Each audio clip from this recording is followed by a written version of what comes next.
In this video, we're going to talk about identifiers. And identifiers is a more broad name for our variables and constants. Okay, we haven't really talked about constants yet, but we've talked about variables a little bit. Together, those two things are known as identifiers. They are substitutes for other values, right? So what's an identifier?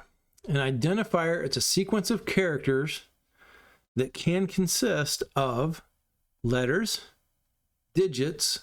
We can use an underscore character, and we can use dollar signs in our identifiers. So variable names can have letters, digits, and underscores and dollar signs in them. Okay, so when you hear identifiers, you can think variable, but it's not just variables. It can also be constants, and we'll talk about what a constant is in a little bit.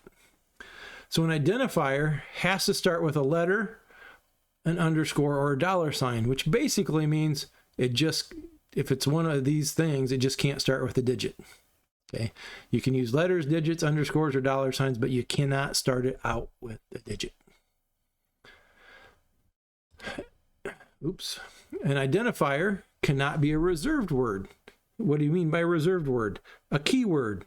What do you mean by keyword? Well, it's those words that we use to write Java programs, like public and void. Any other word that we've used along the way. Class would be an example. We don't want to use the word class to name a variable because our class definition has a keyword class in it already, and it can get confused. The compiler can get confused. So any of those words that are built into Java set aside for other things, we cannot use those for identifiers. We can also not use the words true, false, or null because those have special meanings in Java as well. Technically, I'd say that maybe they're not keywords, but they are. They're words that are built into Java and they can be confused. So we don't use those. We don't use true, false, or null for variable names or for constant names. An identifier can be of any length, but there's rules about that we're going to talk about in an upcoming slides. There's guidelines, I should say it that way. They can technically be of any length, but good programming style does not say make it 100 characters long. That would be nuts, and that's almost as nuts as making it a single character. So here's variables. We saw variables. We used radius before. Radius times radius, area. That's a good identifier. System out. We use that. This is examples we've seen over and over. The only difference here is the radius starts out at 1. We calculate the area, we print out the results. Then we reset the radius. We can reuse these identifiers. We reset it to 2, compute the results again to get a different area, and print it out again. So you can reuse your variables. We talked about declaring variables, and we've only really talked about declaring doubles. So here's an example. We want a variable called x, and we're going to declare it, and we're going to say x holds an int.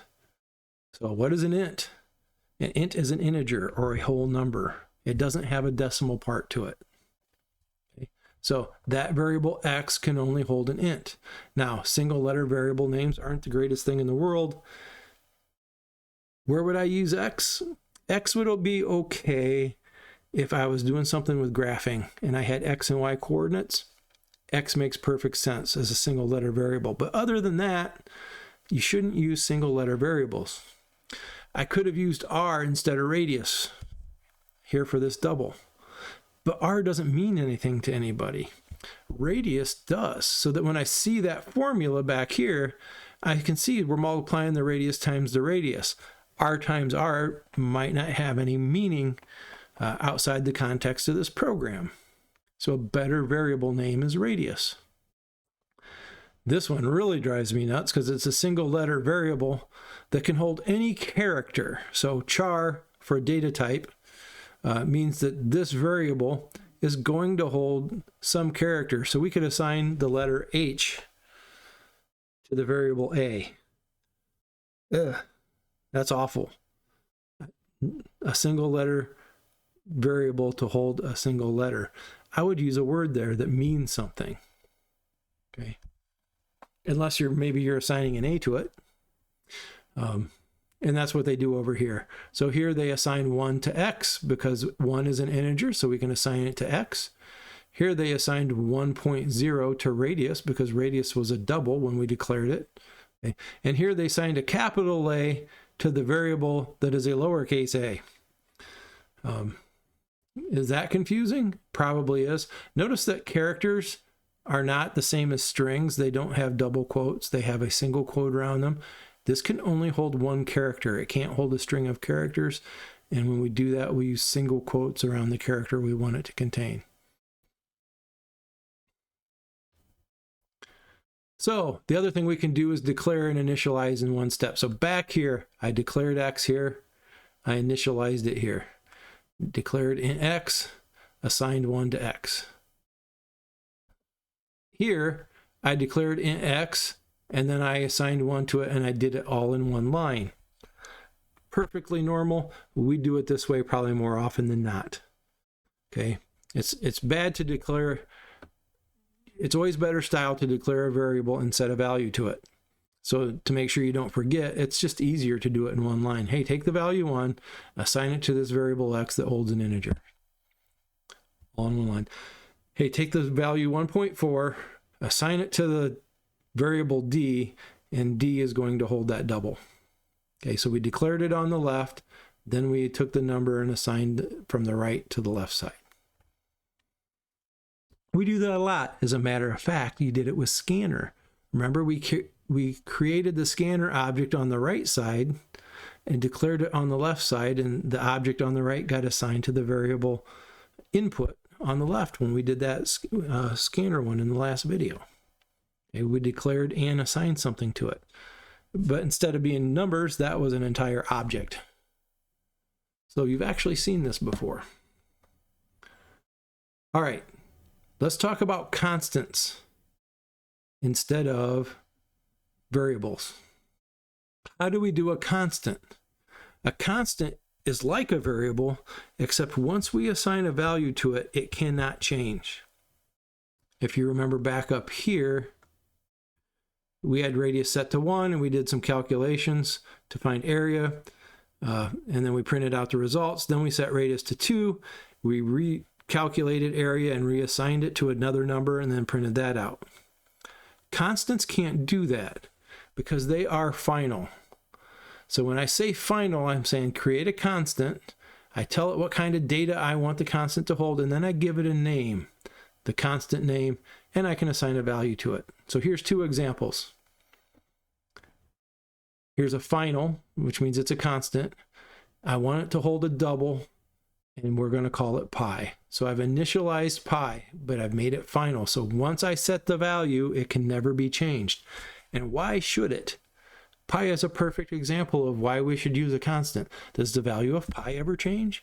Of course not. So when we set it, it's not like we don't want anybody to be able to reset it. So let's make it a constant.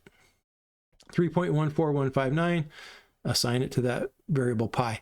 Now, notice the capitalization on named constants versus variables. Okay. On named constants, we use all uppercase characters. If there's more than one word, we put an underscore in between. Okay, so pi, because it's a constant, is capital P, capital I. Here's a final that's going to hold an integer called size, and size is capitalized because it's a constant by convention, meaning this is how all programmers do it. We could technically name it with lowercase letters, but we want to distinguish it in our code as a constant. So the way all programmers do that is that they make all constants named with capital letters, underscores between words. So this constant size holds the value 3, and it is final. So naming conventions, I've already hit some of these. Choose meaningful and descriptive names. You should use a descriptive name for your variables because if you do, your code is self-documenting. You don't have to write a bunch of comments to explain it if you used great variable names. Variable and method names. So all variables and all method names, we use lowercase. They start out lowercase. If the name consists of more than one word, several words, we can concatenate. Remember, that word means stick them all together, all in one. We don't put spaces in. We don't put underscores. We run all the words together. We use lowercase for the first word and capitalize the first letter of each word after that. Okay, so for example, radius, there's only one word in it, all lowercase. Area, there's only one word in it, all lowercase. The method was called compute area, lowercase compute. The next word is area. We just smack area on the end of it. We don't put a space, we don't put an underscore, but we capitalize the A. And any other word that might come after that in the variable name would have a capital. Okay. That's called camel casing, because if you look at the word, the capital letter right in the middle looks like a hump of a camel. For class names, and we've seen this already, class names, we capitalize the first letter of each word in the name. So if the class was called compute area, it would be compute area, the capital on the C and a capital on the A, because it's a class name. Technically, that's called Pascal case. Okay, every word is capitalized instead of the first word being lowercase. Okay. And then for constants, we capitalize all the letters and we use underscores to connect the words.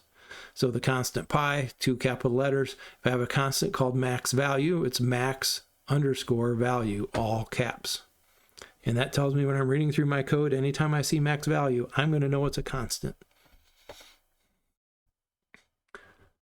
All right, in the next video, we'll start looking at some more numerical data and numerical data types. We've already talked about 2.